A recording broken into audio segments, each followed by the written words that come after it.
if the answer truly is just follow this rigid, by the book approach to this, I would like to know why in very clear terms, because the amount of pain and frustration it brings to the marriage is immense. And I'm not exaggerating. Like it is like living in a different world. I'd like to know why.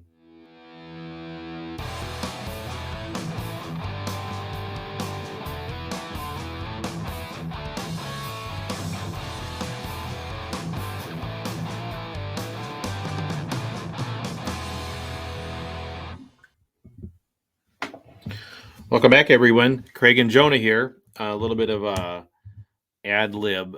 We were supposed to talk to someone at this time, and it looks like communication got missed or they forgot, and so happens in marriage too sometimes. Yeah, communication. Yeah, it all comes down to communication, doesn't it? So we'll find out.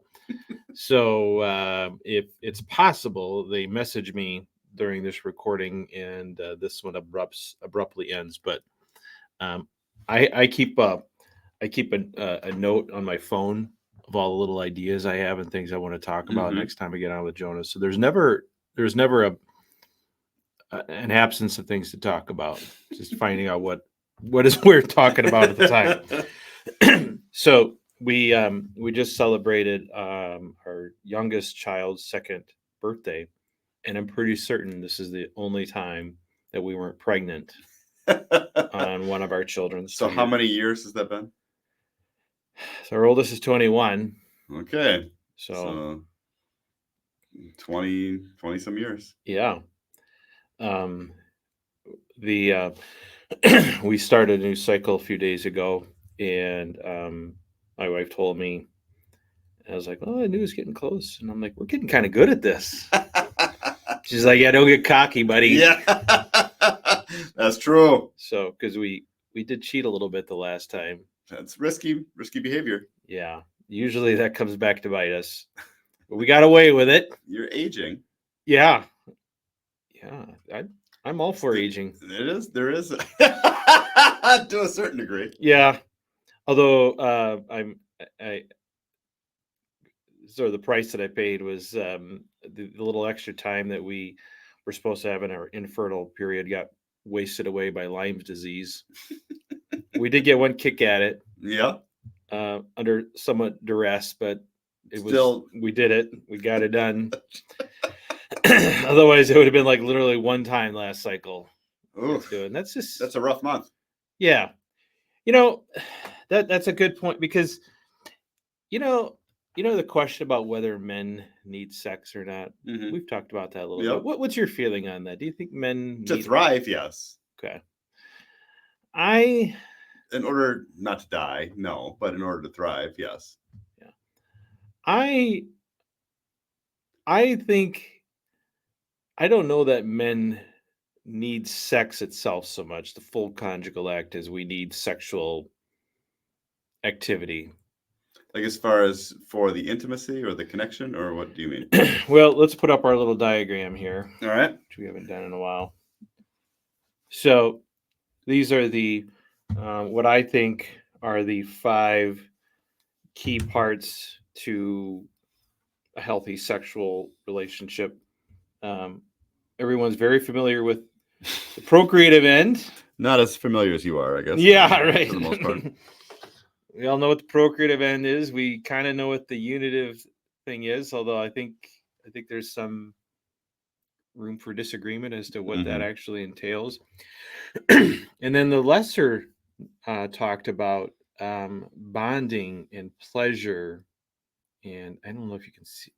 I think if I know how to get rid of the dumb little thing on there. I don't know if it's showing up on the screen or not. But the bottom one, if it is sexual release. I think if couples could, without moral hesitation, engage in other acts or something, I don't know that intercourse, the conjugal act itself, is such a need. But sure. But the church more or less forces it as a need to the extent Mm-hmm. if it teaches that it's the only permissible sexual activity individually or with your spouse. Mm-hmm. And for me, I think you and I are a little bit different about what drives us for for the desire to be intimate with our spouses. You talk a lot about the connection with your wife. I do. Um, I like for me, just personally, I think it's just more biological. Like I just benefit from the release, from not Yeah. being burdened with PMAS. Yeah, I mean, I'm not saying that's not an issue, but I think there is something special that occurs as far as the bonding that is produced, with my wife that I can't get anywhere else, Yeah, yeah, or I just can't tangibly feel it a different way. It only comes through yeah, that. yeah. Well, that is definitely true. But I think for a lot of I don't know. I think a lot of men, Catholic men, feel compelled to seek out sex because we've been taught that's the only way to achieve any of these things. Mm-hmm. Not procreation, but sexual pleasure, sexual release, bonding, even unity. Like if that's the only option you have available to you, you're going to seek it out. And Mm-hmm. I really think the longer I live, I think it really um what's the word I'm looking for here? Out of denigrates. I really think it kind of cheapens sex in many Mm-hmm. ways, and it cheapens our wives because there are plenty of times when I really want to be intimate with my wife, in part because I just want that physical release and the benefit that goes, like just the benefit of being in that day one bliss period as Mm-hmm. opposed to day 10. And the real problem is that solo doesn't cut it.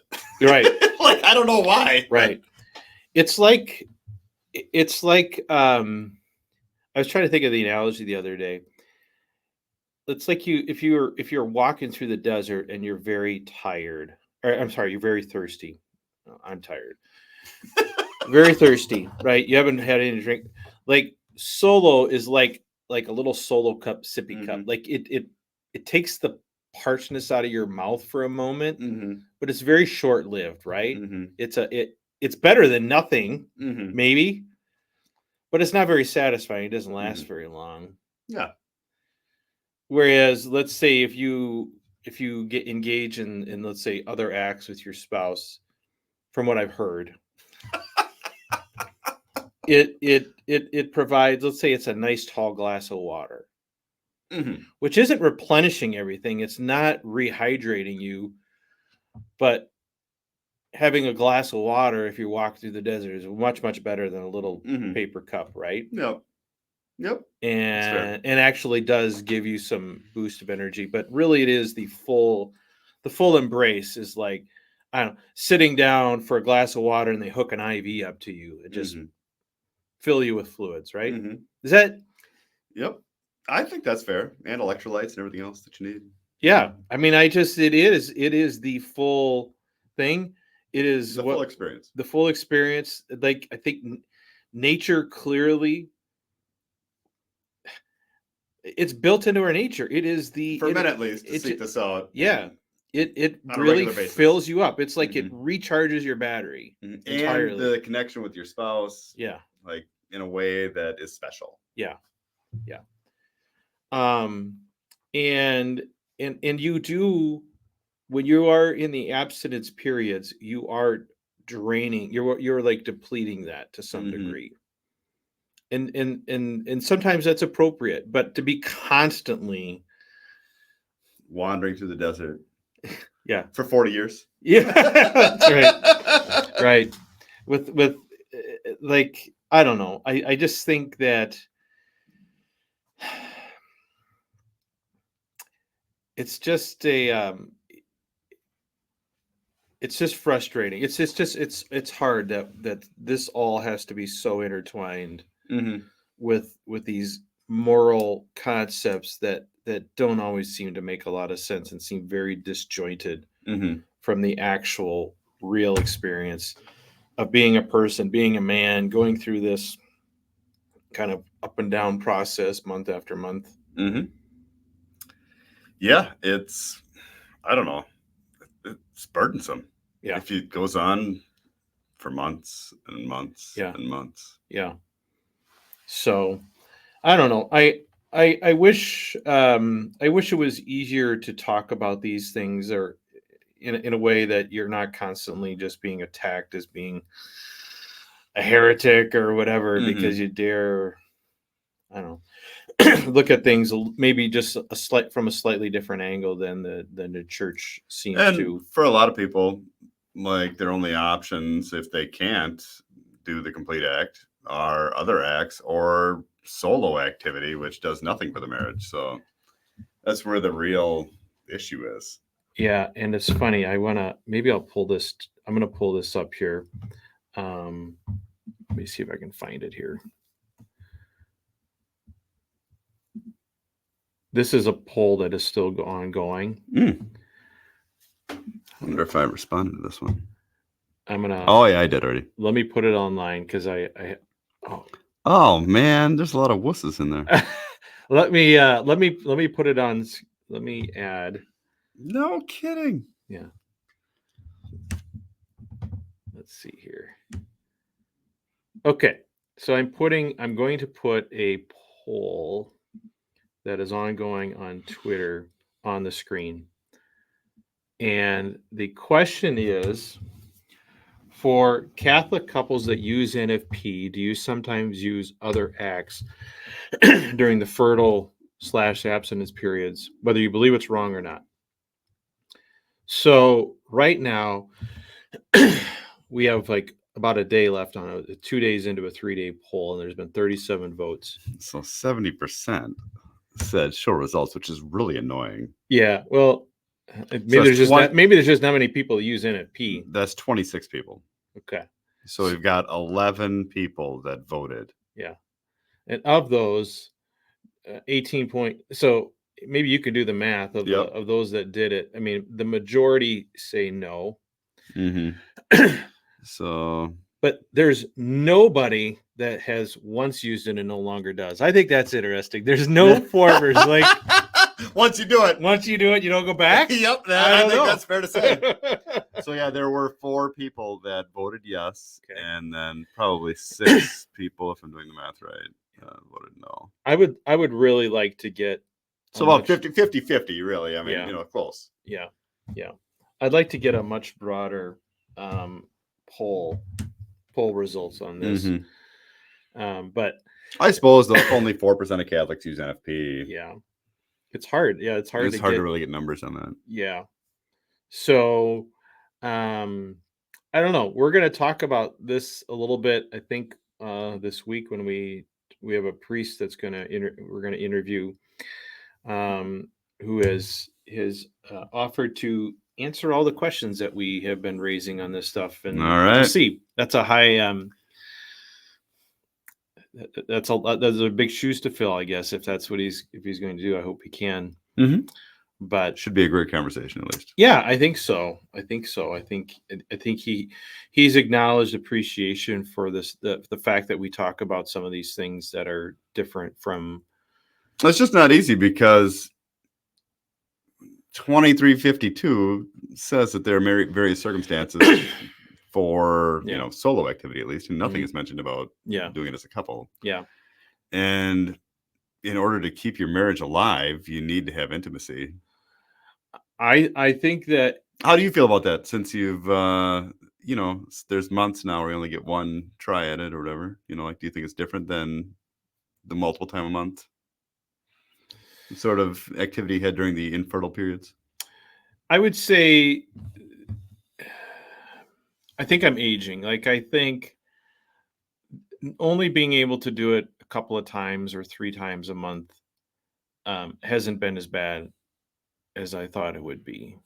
Okay. Older, wiser Craig. You're maturing, maybe. But I will simply say I am not being as rigorous on myself when it comes to following all the Christopher West rules as I once was.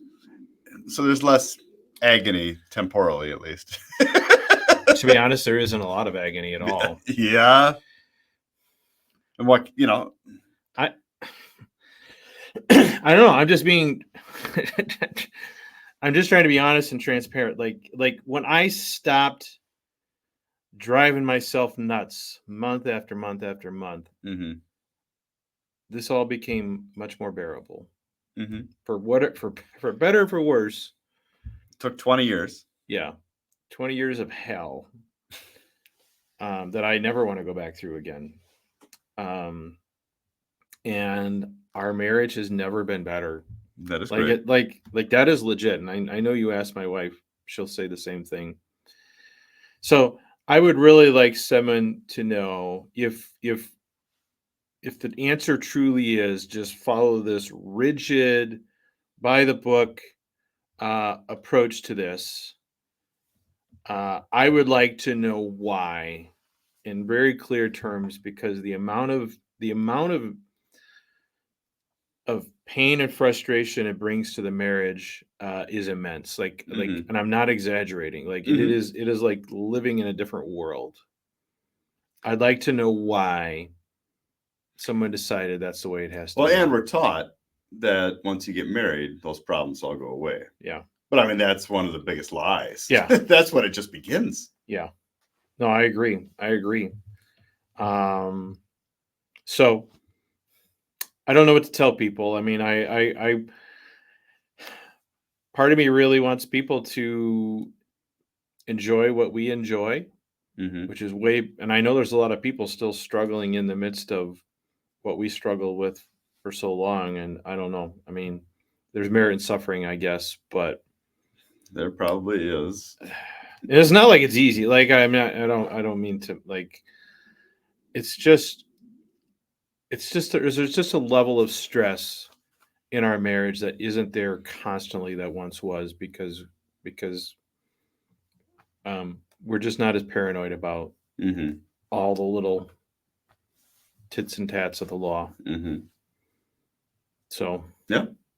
Anyway, it's reality. I mean, that's how my marriage is as well. Yeah, it's been nothing but fruitful. Mm-hmm. So I don't know, but it's still the great unknown, It is. As far as whether you're doing the right thing or. Yeah, I don't know.